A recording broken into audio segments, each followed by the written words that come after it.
From Kansas State University, this is Agriculture Today. Eric Atkinson with you, and here's what's coming up. On his weekly grain market segment, K-State's Dan O'Brien will single out what he considers the primary issues that will dictate the soybean market trend into and through 2019. That was the theme of Dan's presentation at K-State's soybean schools this past week. Also, a featured speaker at the Kansas Agricultural Technologies Conference, co-sponsored by K-State this week. Purdue University's Bruce Erickson will talk about the emergence of precision agricultural technologies over the last 20 years and why some of those technologies have yet to catch on with producers. And in later to report on Kansas agricultural weather, K-State's Mary Knapp, along with more right here on Agriculture Today. Hamburgers, roast, ribs, steak, or whatever you prefer. Beef, it's what's for dinner. Kansas cattle farmers produce 7.5 million head of cattle per year. It takes about 7 tablespoons of peanut butter to get the same amount of protein in 1 serving of lean beef. Support your local Kansas farmers and ranchers.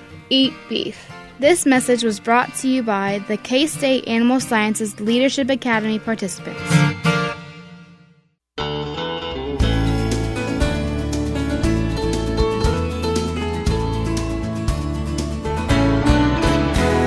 Thanks for joining us once more for another Agriculture Today. That series of soybean schools for producers that K-State is putting on is at the halfway point now. And one of those who is being featured on each of those programs is Dan O'Brien, grain market economist, K-State Research and Extension. Along with us for his weekly visit about the grain trades, we will in fact put our emphasis on the soybean market this time around, Dan. This market has been looking for a lift and got it yesterday to a certain extent. What was behind that rally? Well, rumors in the corn and wheat markets of some quiet buying occurring. And again, there are rumors now because, again, with the government shutdown, there's not an official USDA record of those purchases.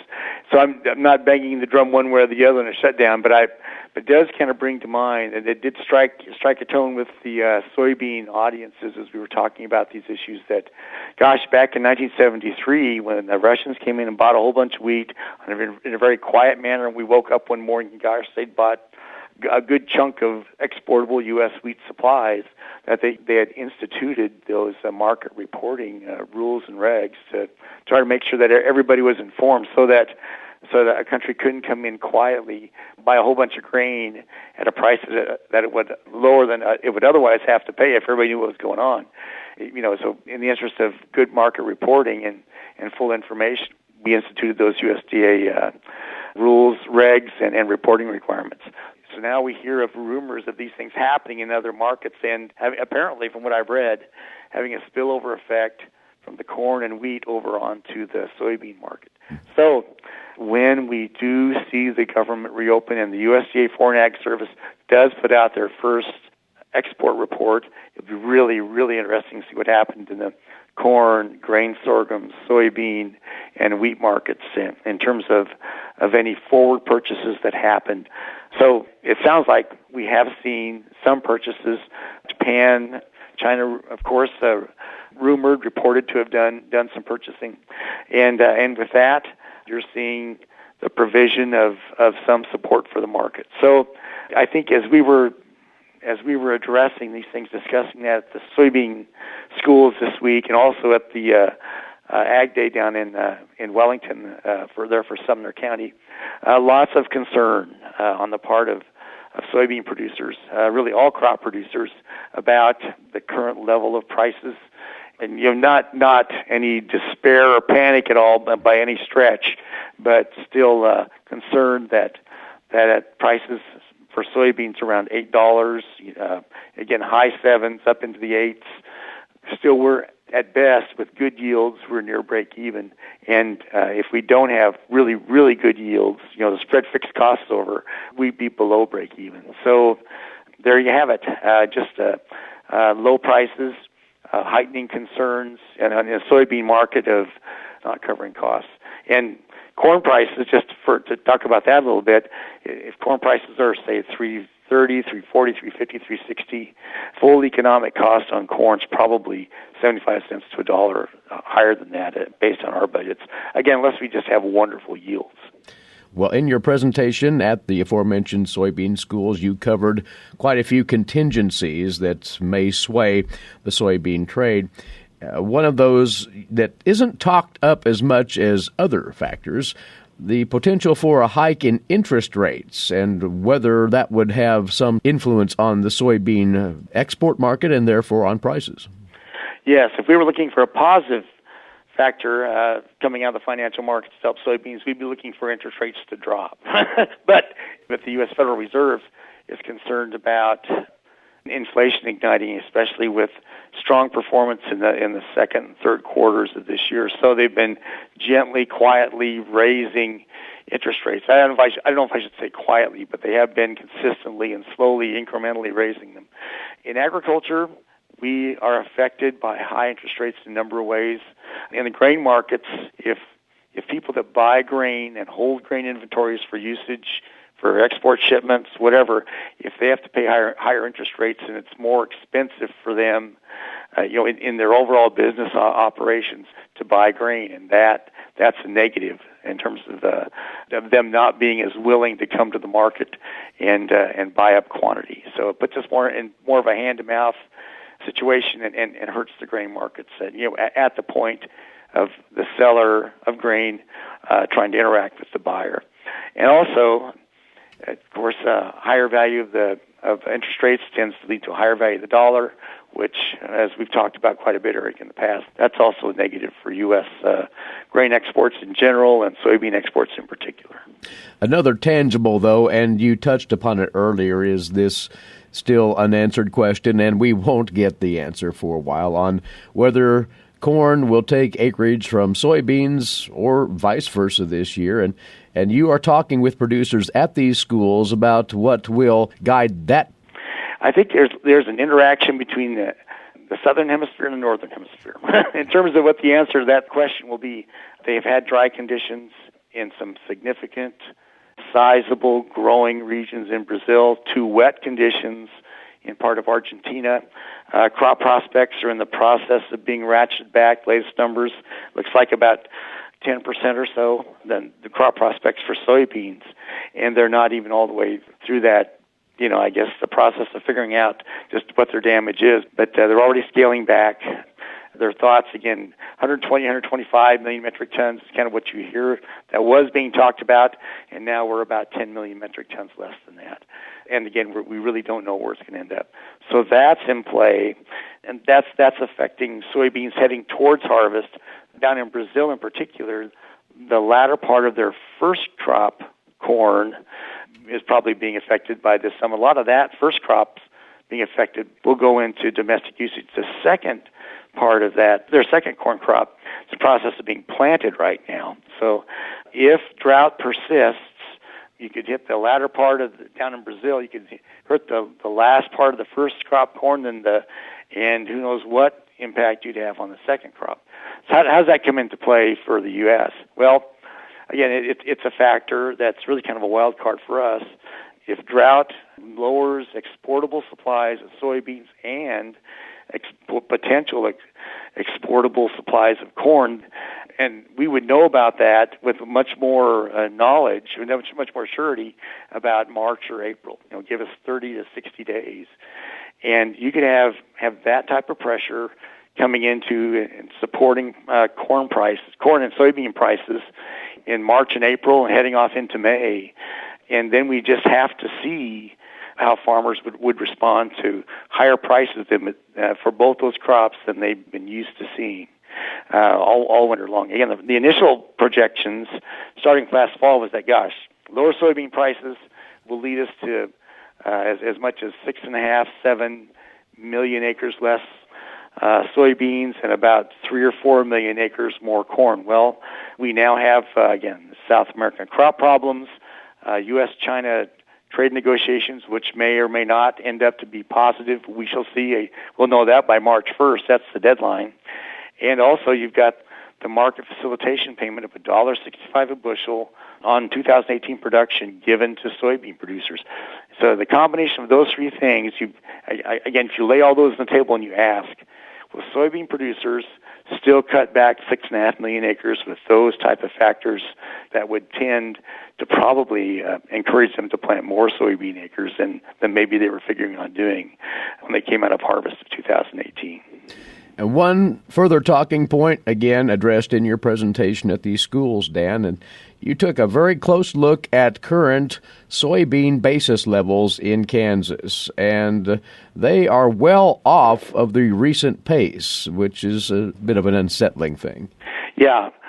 Soybean basis levels all across the state are about 23 to 39 cents lower than the previous 3-year average. What's interesting is that the wheat basis levels across Kansas are all about 40 to 50 cents better than what they had been. Corn, grain sorghum basis levels compared to a year ago are about the same, maybe just a little bit weaker. So tremendous wheat basis bids, poor soybean basis bids, so corn and grain sorghum. I guess, again, why would soybean basis bids be poor? Well, the slowness of exports and just the lack of demand pull, at least so far. That's probably the first place you'd go in Kansas to see the impact of dry weather and export demand coming into the state, i.e. you'd start to see at the commercial export-oriented centers those basis levels start to really narrow up and improve sharply, and that would really be a signal that, gosh, the cash market is getting signals to bid up and try to obtain supplies of beans, and we would see that signal played out right in the basis, and that probably first and foremost in the basis here in Kansas.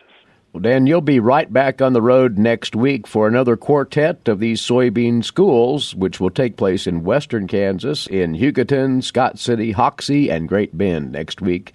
Inquire at your local extension office for more details on that. And Dan, many thanks to you. Appreciate your time. Thanks, Eric. Take care. He is grain market economist Dan O'Brien of K-State Research and Extension. Agriculture Today continues after this over the K-State Radio Network. What is radon? Home exposure to radon gas is the leading cause of lung cancer death in the United States for non-smokers.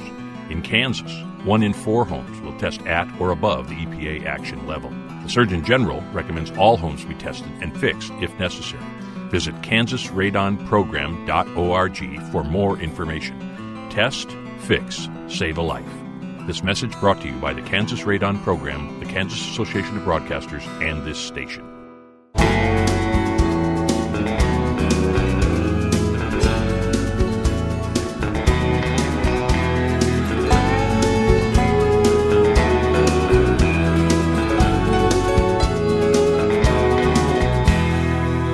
Agriculture Today returns now on the K-State Radio Network. Well, once more, K-State Research and Extension and the Kansas Agricultural Research and Technology Association hosted the Kansas Agricultural Technologies Conference yesterday and today in Junction City. And as we spoke about this earlier in the week, it is an outstanding program through and through.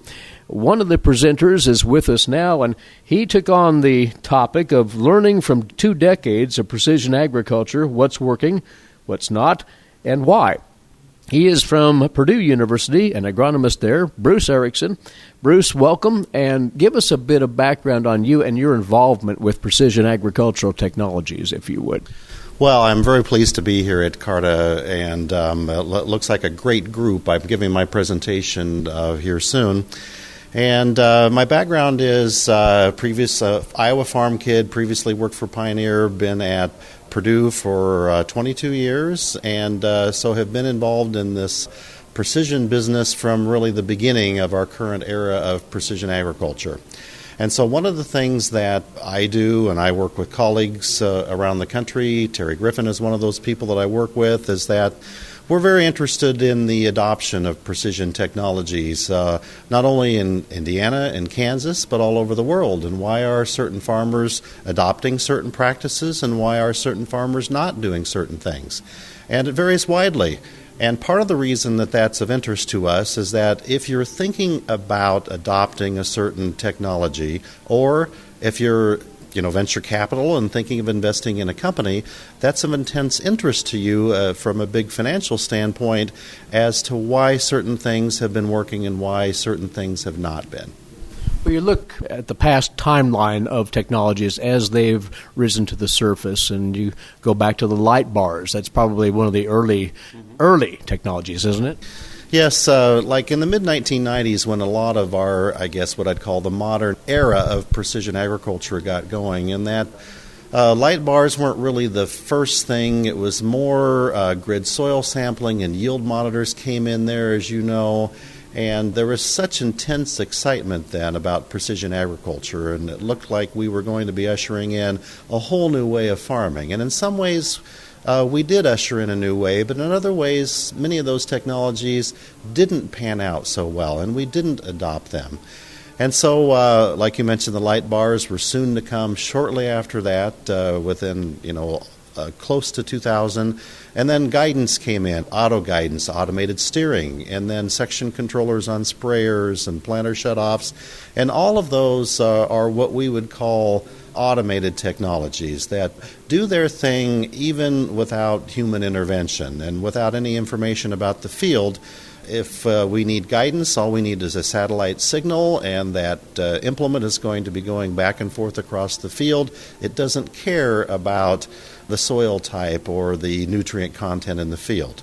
And so because of the relative simplicity of that, they seem complicated, but compared to other parts of precision ag, they're simple. And so those types of technologies have been very rapidly adopted. Where we're stuck here in some ways, though, is this information age. And trying to figure out, and I shouldn't say we're stuck, that's too extreme. We're going to figure it out eventually. I'm as optimistic as anyone on all this, but to try to put together the story on a Kansas field as to you've got different soils, you have a mix of crop histories and different nutrient levels across there. Prescribing what you should actually do in different parts of that field has proven to be a bit more complicated than we would have guessed in the mid-1990s. What's been the hurdle that's been difficult to clear in taking all of that good information with all these abilities we have to gather and then, applying it, making it practical in a management sense for the producer? Yeah, so in the past, like in the mid-1990s, what we didn't have then is we didn't have telematics, we didn't have cloud storage, we were dealing with cards and combine monitors, and it was just a pain in the rear, frankly, to deal with all of this data, and we had computer processing speeds that are a fraction of what we have today.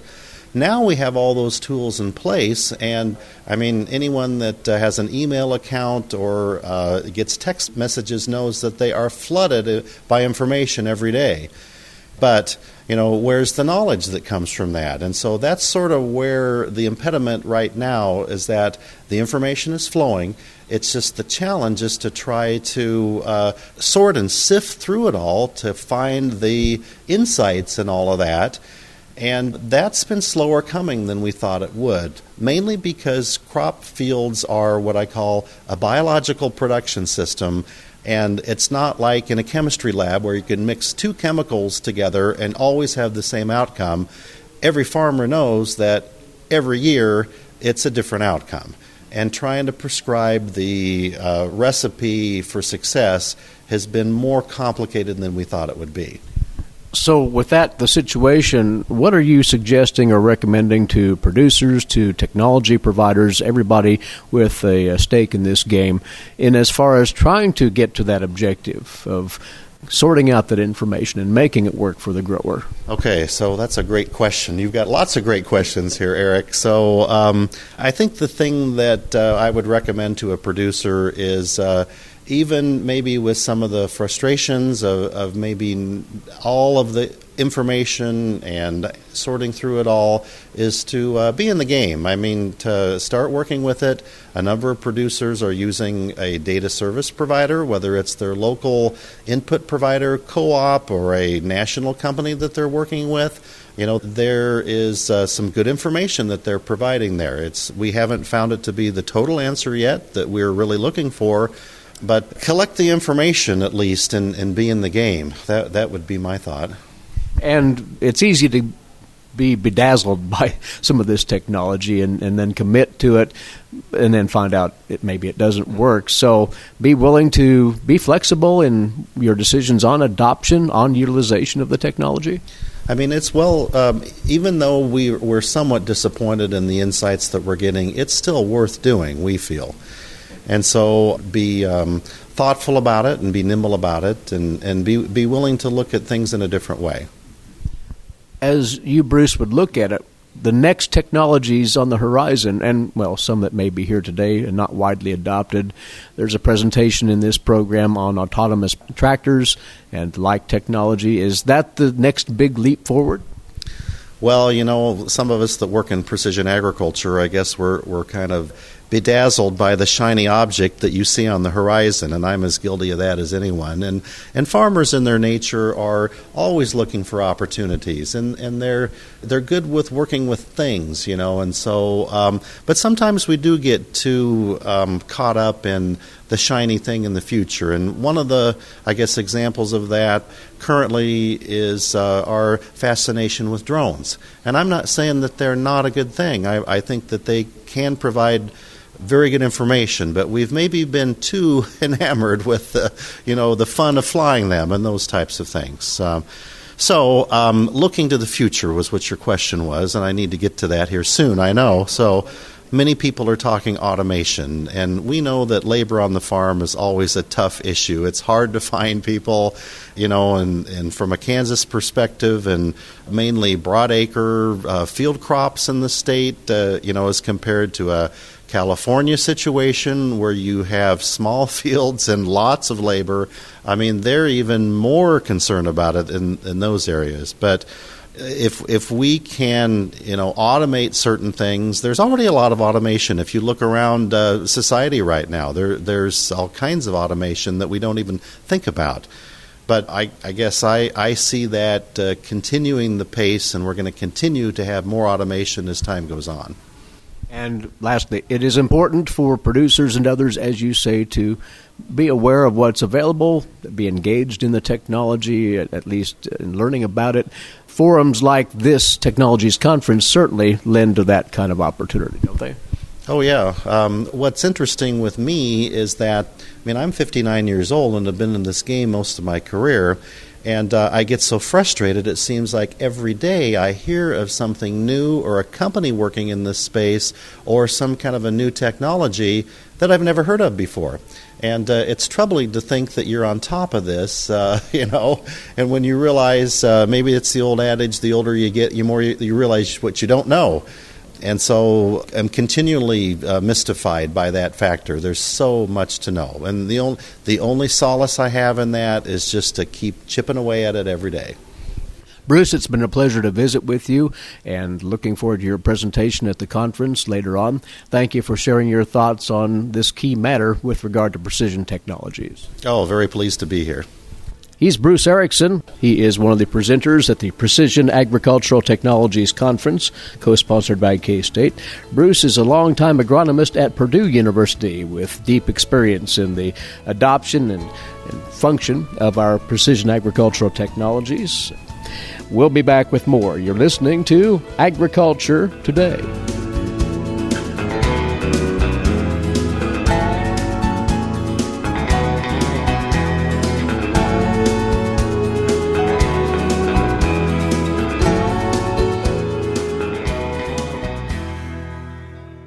While many people know hunger is an issue in developing countries, it is also a problem in our own backyards. In 2010, 1 in 7 Kansans struggled to put adequate food on the table. 2 K-State research and extension programs are tackling this problem. The Family Nutrition Program and Expanded Food and Nutrition Education Program reach thousands of Kansans in more than 70 counties. They learn how to eat healthy with a low budget. For more information about these programs, visit ksre.ksu.edu.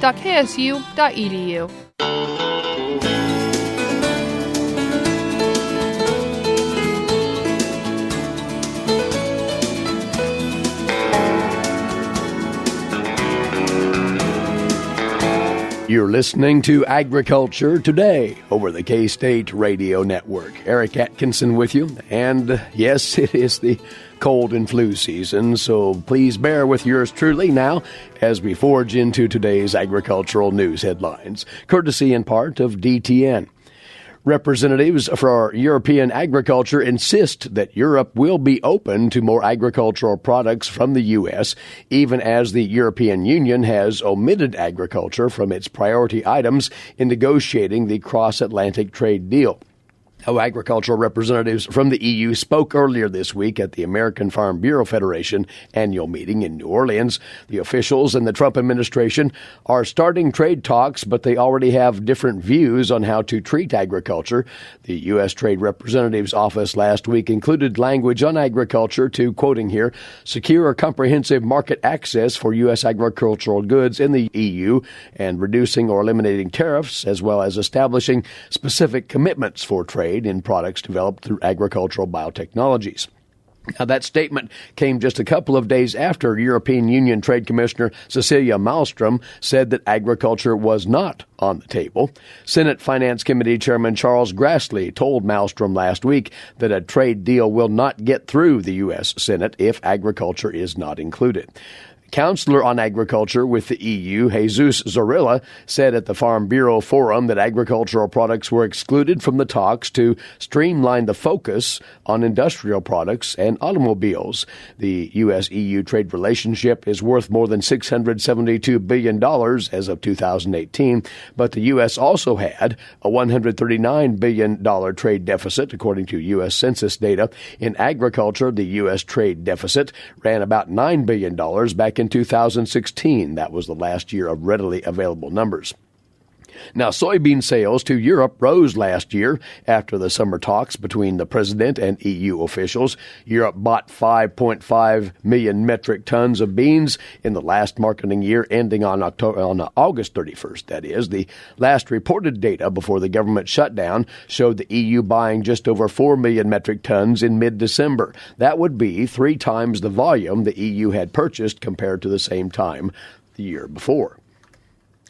Well, researchers here at Kansas State University are about to embark on another new undertaking in the area of precision crop input applications on the strength of a USDA grant. Agriculture Today's Britton Rucker has more. Britton? Eric, agricultural producers annually spray nearly $15 billion worth of chemicals, yet still lose 37% of crop yield due to pest damage. Reducing farmers' costs by making fewer, more efficient chemical applications, and at the same time limiting impact on the environment is the focus of research at Kansas State University, recently funded by a 5-year, $883,000 grant from the U.S. Department of Agriculture. K-State Precision Agricultural Engineer A.J. Sharda will be conducting this project along with biological and agricultural engineer Dan Flippo and entomologist Brian McCormick. The goal of this project is to develop a vision system to sense and identify presence of insects in order to conduct site-specific targeted chemical applications using autonomous robotic systems. Sharda says the proposed computer vision approach to locate insect incidence and severity, as well as the use of a decision tool to conduct directed spray by employing an autonomous robotic system, will be the fundamental change from existing techniques of agricultural chemical spray applications. For Agriculture Today, I'm Britton Rucker. Thanks, Britton. And U.S. and Chinese trade officials are in talks now to reopen China's market to U.S. chicken exports as they seek to forge a new trade deal. According to people familiar with the discussions, the negotiations are part of efforts to resolve the broader U.S.-China trade disputes over market access, intellectual property protections, and other matters, according to those sources. Next up for you, this week's Kansas Wheat Scoop, and with that is Marcia Boswell. Marcia? All Kansas farmers are invited to the Kansas Commodity Classic on Thursday, January 24th, 2019.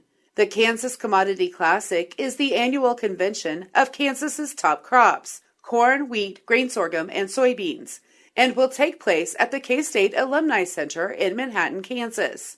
with registration and breakfast beginning at 7:30 a.m. Thanks to the generous support of the Kansas Corn, Wheat, Grain, Sorghum, and Soybean Associations and our sponsors, registration is free for farmers and friends. The Kansas Commodity Classic will be emceed by Greg Akagi, farm editor for WIBW. The morning session will open at 8:30 a.m. with welcome remarks. Elected officials have been invited to give updates on the new Farm Bill and other pertinent issues affecting Kansas farmers. These invited officials include Kansas Governor Laura Kelly, U.S. Senators Pat Roberts and Jerry Moran, and Congressman Roger Marshall. Also on the day's agenda is a weather outlook from meteorologist Ross Jansen from KWCH in Wichita, and a Farm Bill panel which will include Robin Reed, Extension Associate in Kansas State University's Department of Agricultural Economics, and Kansas FSA Director David Shem. Matt Roberts will end the day with a presentation on marketing through tough economic times. He is an agricultural economist at the Kernmantle Group, a commodity risk management and education consulting firm in Columbus, Ohio. He frequently speaks on grain, petroleum, and biofuels markets and is an active consultant to the commodity industry. The Kansas Commodity Classic is hosted by the Kansas Corn Growers Association, Kansas Association of Wheat Growers, Kansas Grain Sorghum Producers Association, and Kansas Soybean Association. Industry sponsors at the platinum level are Kansas Soybean Commission, Bayer Crop Science, Kansas Department of Agriculture, Corteva, and Syngenta. Sponsors at the silver level are AgriGold, AgRisk Solutions, AgroLiquid, Central Valley Ag, Fairbanks Scales and Pertinent Instruments, Farmers Business Network, KCO-ISM, Midland Genetics and Polanski Seed, and Kansas Sustainable Agriculture Research and Education. Thanks to these generous platinum and silver level sponsors, the event is free to attend and includes a complimentary breakfast and lunch. However, pre-registration is requested for food count purposes. Visit www.kansascommodityclassic.com for an agenda and to register. For Kansas Wheat, I'm Marcia Boswell. Thanks, Marcia. And once again, the Commodity Classic 2019, next Thursday, right here on the Kansas State University campus. This is Agriculture Today. Legal and financial concerns surround the day-to-day management of the agricultural industry. Producers, ag creditors, and USDA agencies rely on Kansas Agricultural Mediation Services. If you've received an adverse decision from the USDA or have an ag credit concern, call today, 800-321-3276, or visit us online, Kansas Agricultural Mediation Services, exploring options, generating solutions.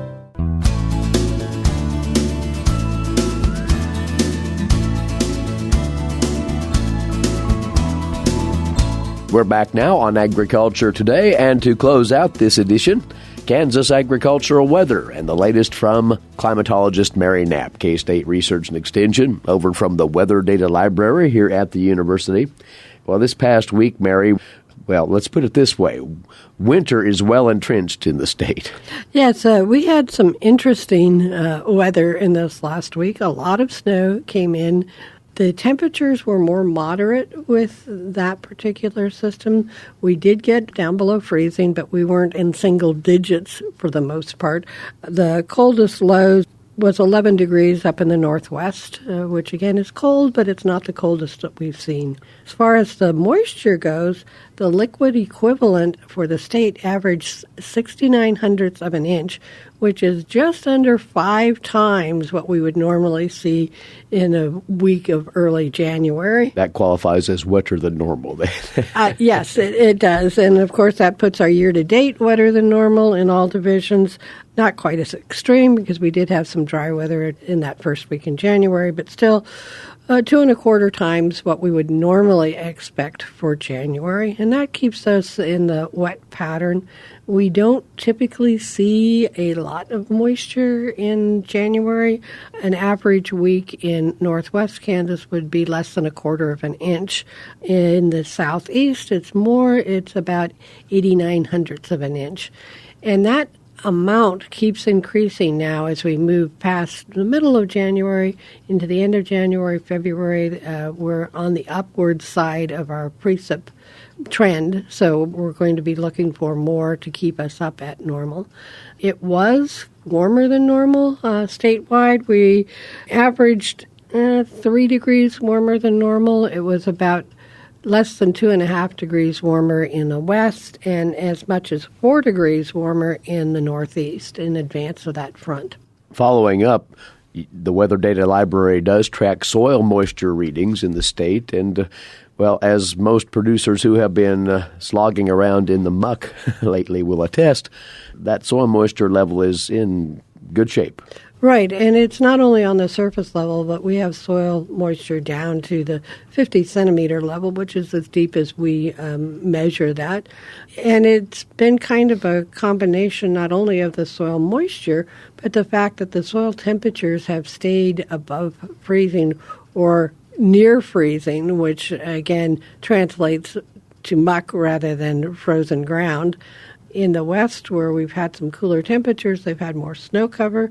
As soon as that snow is removed, those soil temperatures are still in that 30 to 32 degree range. In the east, temperatures have been warmer, and we just haven't had a solid soil freeze, which again allows for those mucky conditions, particularly if you've got any confined livestock or if you've got feeding areas in your pastures. And in fact, I've heard from some livestock producers that the pastures themselves are a little bit springier than you would expect, and makes it easier for those to get torn up by concentrated herds. Well, Mary, all along this week, folks have been looking ahead to this coming weekend, as the word was out fairly early that there would be a significant winter weather event rolling through. The outlook on that has changed as the days have passed. What's the latest on it? Well, the latest, and it's always been pretty much on this scale, is that we're not going to see as much moisture with this system as with the last system. The question will be, where do we get our transition point from rain to snow? Because there's going to be rain on the south side of the system, snow on the north side, and the question is, where is that boundary going to be, and do we get a significant period of freezing mist or ice to complicate that? And at this point, it's still uncertain. There are winter weather advisories out for the north central and northeastern part of the state through Saturday. Out to the west, they're not likely to see as much out of this particular system. The other component is what follows the system, and that's the polar vortex that's expected to plunge into the U.S. on the heels of this event. With that, it looks like Kansas is going to be on the west or backside of that polar vortex, and how far west it pushes will determine just how cold we get. At this point, it looks like it's going to move a little bit further east than they had originally anticipated. So eastern Kansas is likely to still get the cold, but once you get into central Kansas, say maybe as far as Hayes or Salina, they're not going to see nearly so much impact from that, and even less as you get further out into our high plains. In the far west, we were noting yesterday, they got up to the 55-degree range in Cheyenne County. All along the Colorado border, they were seeing temperatures in the mid-50s, and of course, we didn't really get above freezing in Manhattan until late last night. So again, that's the kind of pattern we can expect as this goes through. There is another chance for moisture coming through Tuesday night into Wednesday. Again, doesn't look like it's going to be prolific in the amount that it brings. When we look at our 8 to 14-day outlook, it's calling for drier than normal temperatures and equally likely to be above or below normal on temperatures. So, again, uncertainty of how far west those Arctic blasts will venture.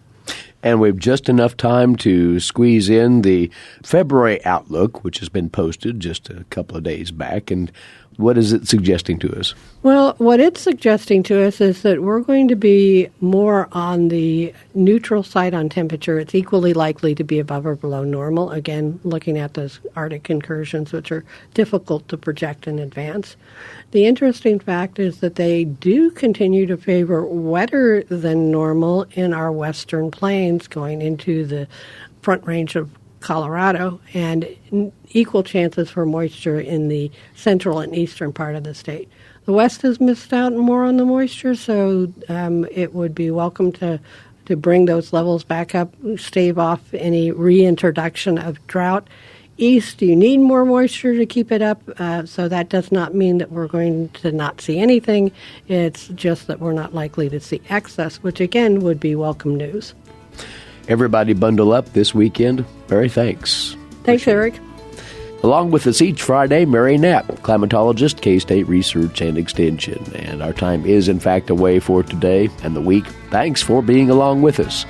For Britton Rucker, Eric Atkinson here. This has been Agriculture Today over the K-State Radio Network.